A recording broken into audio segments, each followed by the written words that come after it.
ICICI டைரக்டில் நிறைய option சொல்லிட்டு இருந்தேன். இப்போது ஐசிஐசிஐ டைரக்டில் இன்ட்ராடே எப்படி ட்ரேடிங் பண்ணுறது அப்படின்றத எக்ஸ்பிளைன் பண்ண போகிறேன் அண்ட் சில எக்ஸாம்பிள்ஸோட.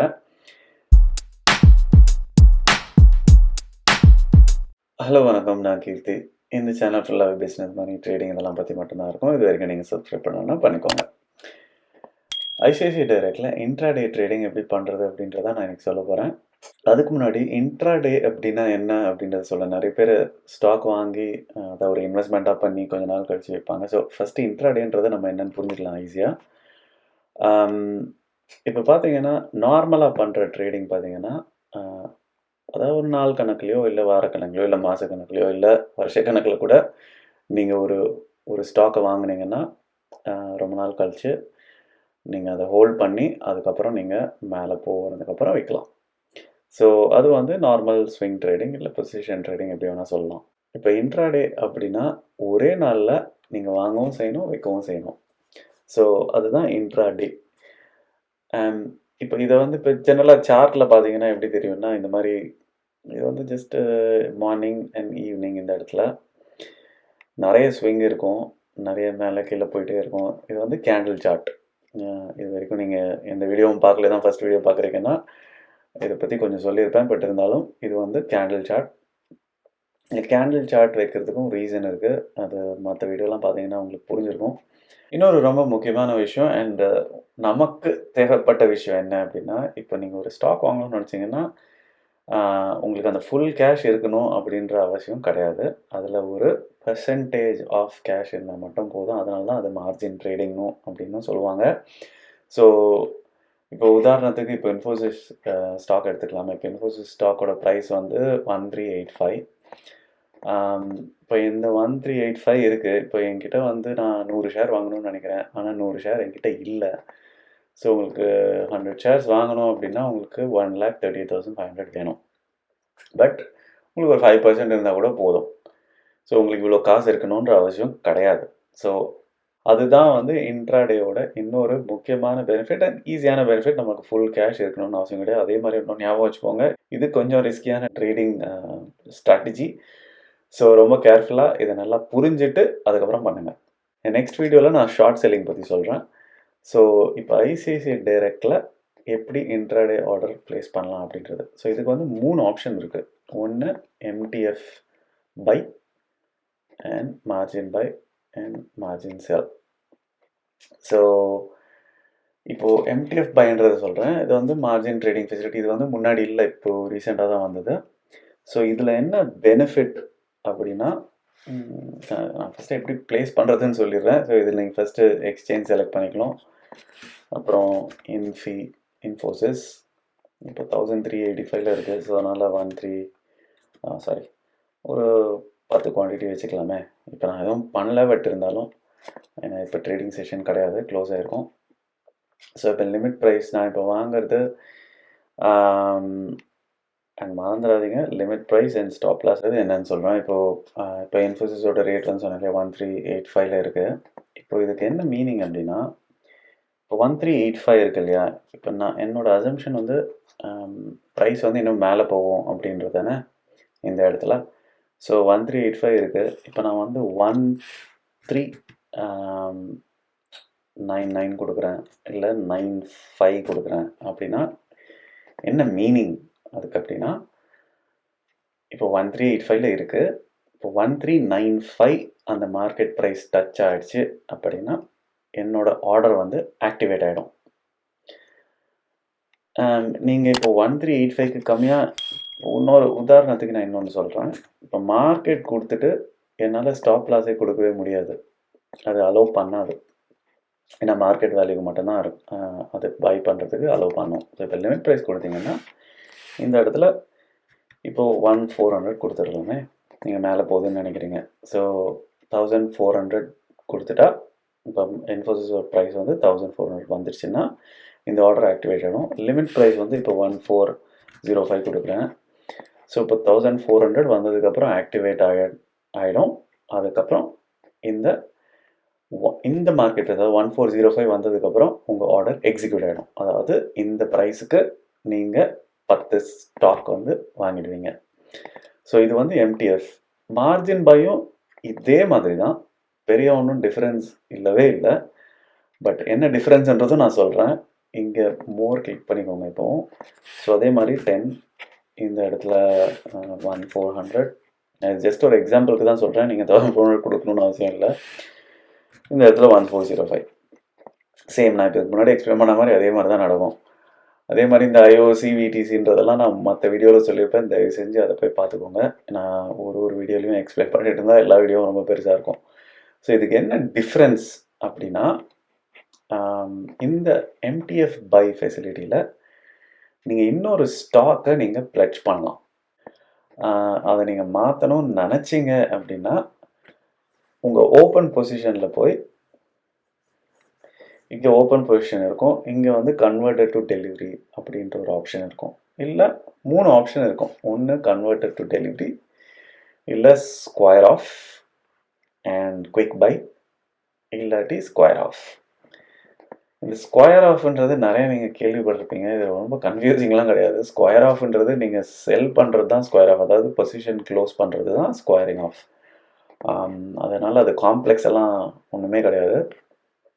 நீங்கள் ஆர்டர் எக்ஸிக்யூட் ஆகி உங்களுக்கு ஸ்டாக் வந்துடுச்சு அப்படின்னா ஆட்டோமேட்டிக்காக ஸ்கொயர் ஆஃப் நடந்துடும்.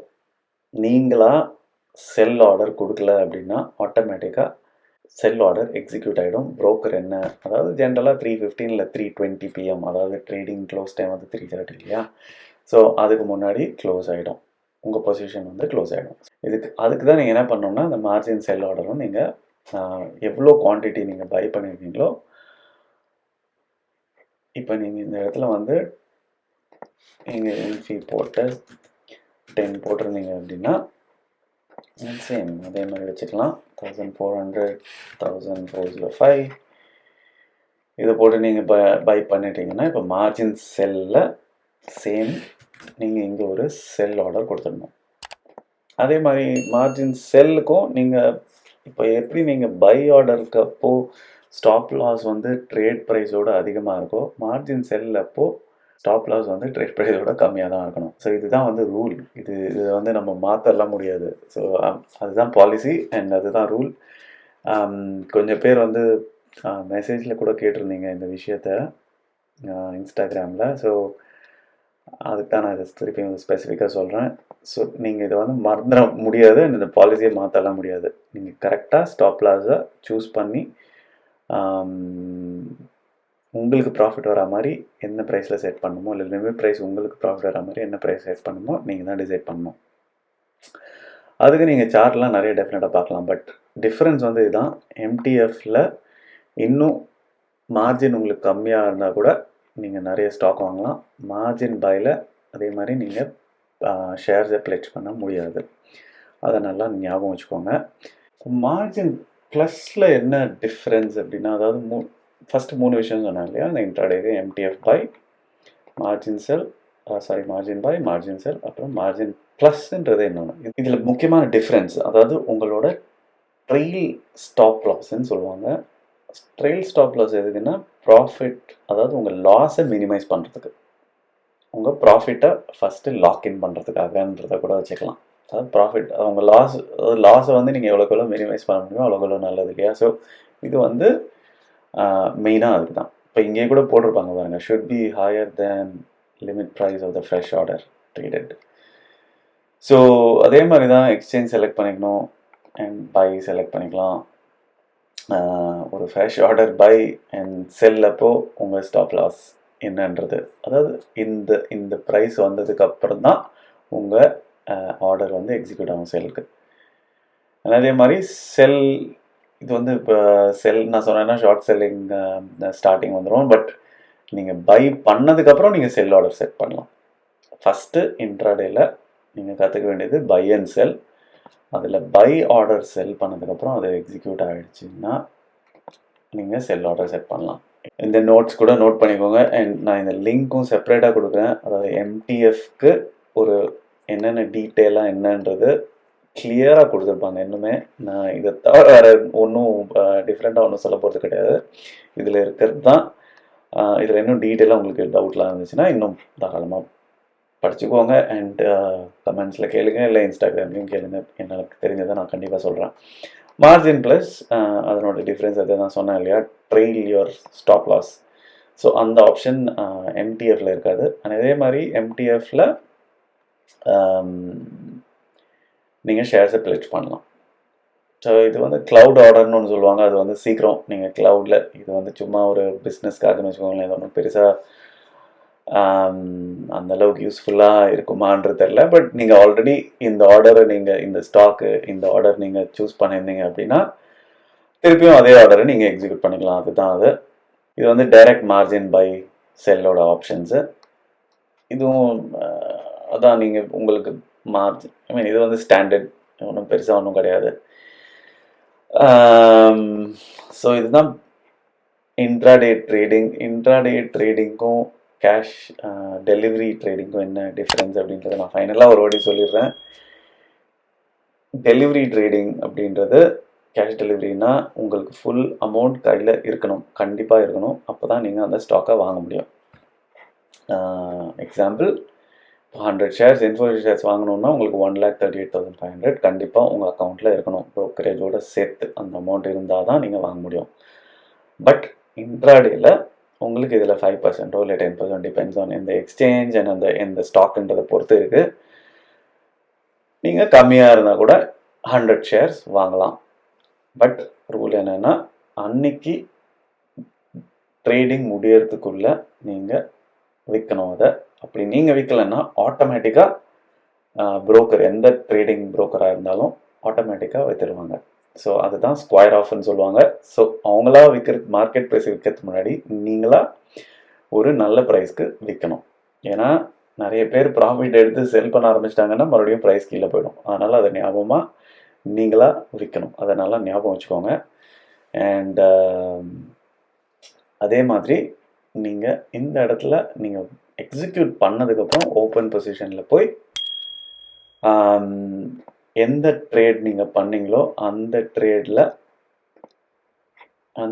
கீழே இப்போ நீங்கள் வாங்கியிருந்தீங்கன்னா இங்கே டேபிளில் கண்டிப்பாக அந்த ஸ்டாக் லிஸ்ட்டாக இருக்கும். இந்த இடத்துல நீங்கள் என்ன ஆக்ஷன்னா, நீங்கள் டெலிவரியாக கன்வெர்ட் பண்ணிக்கலாம், இல்லை ஸ்கொயர் ஆஃப் பண்ணிக்கலாம். ஸ்கொயர் ஆஃப்னா க்ளோஸ் பொசிஷன், அதான் எக்ஸிட், நீங்கள் வாங்கின ஸ்டாக்கை விற்கிறது.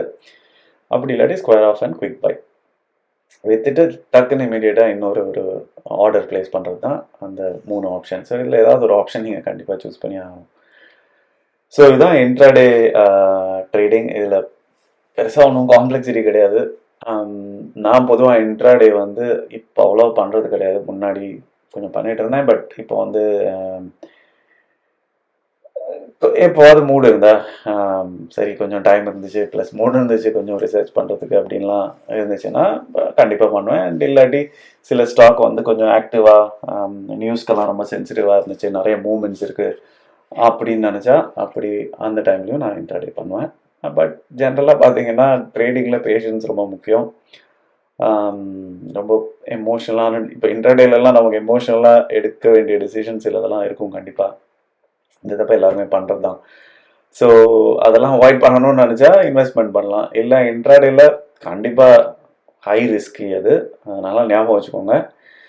அந்த high risk high return, low risk low return, அந்த கான்செப்ட் வந்து மாறவே மாறாது. அது எப்போவுமே சேம் தான். ஸோ உங்களுக்கு ஹை ரிஸ்க் எடுக்கணும், இல்லை பரவாயில்ல அப்படின்னு நினச்சிங்கன்னா கண்டிப்பாக தாராளமாக பண்ணுங்கள். நல்ல ஸ்டாக்காக சூஸ் பண்ணுங்கள். அண்ட் இந்த டிப்ஸை ஞாபகம் வச்சுக்கோங்க. ஸ்டாக் வந்து நல்ல ரொம்ப ஸ்டேபிளான ஸ்டாக்லாம் சூஸ் பண்ணக்கூடாது. நல்ல ஸ்விங்காக ஸ்டாக்ஸ் தான் சூஸ் பண்ணணும். மேலே கீழே போயிட்டே இருக்கணும். அப்போ தான் உங்களுக்கு பெனிஃபிட்டாக இருக்கும். அண்ட் நெக்ஸ்ட்டு வீடியோவில் வந்து நான் ஷார்ட் செல்லிங் எப்படி பண்ணுறது அப்படின்றத இதே மாதிரி எக்ஸ்பிளைன் பண்ணுறேன். அண்ட் அதுக்கு முன்னாடி ஜீரோதாலையும் நான் எப்படி இதை பண்ணலாம் அப்படின்னு சொல்கிறேன். இப்போ இன்ஃபோசிஸே எடுத்துக்கலாமே. இப்போ இந்த இடத்துல சிம்பிள் தான், இது ஒன்றும் பெருசாக ஒன்றும் கிடையாது. இன்ட்ராடே, இங்கே லாங் டேர்ம், இங்கே இன்ட்ராடே. ஸோ இன்ட்ராடே சூஸ் பண்ணிங்கன்னா இது வருது. இதில் உங்கள் குவான்டிட்டி, மார்க்கெட் ஒரு லிமிட் சூஸ் பண்ணலாம். ஸ்டாப் லாஸ் செலக்ட் பண்ணணும்னா பண்ணலாம். ஸ்டாப் லாஸ் மார்க்கெட் ப்ரைஸ் பண்ணணும்னா பண்ணலாம். ஸோ கான்செப்ட் எல்லாம் ஒன்று தான். ட்ரிகர் ப்ரைஸ் இது இங்கே டைரெக்டாக கொடுத்துருக்காங்க. இது வந்து லிமிட் ப்ரைஸு. இது வந்து மார்க்கெட் கொடுத்தா லிமிட் ப்ரைஸ் கொடுக்க முடியாது இல்லையா? ஸோ அந்த கான்செப்ட் இது. அண்ட் டைரெக்டாக பை. அதுக்கப்புறம் இதை கொடுத்ததுக்கப்புறம் நீங்கள் செல் ஆர்டரும் கொடுக்கணும்.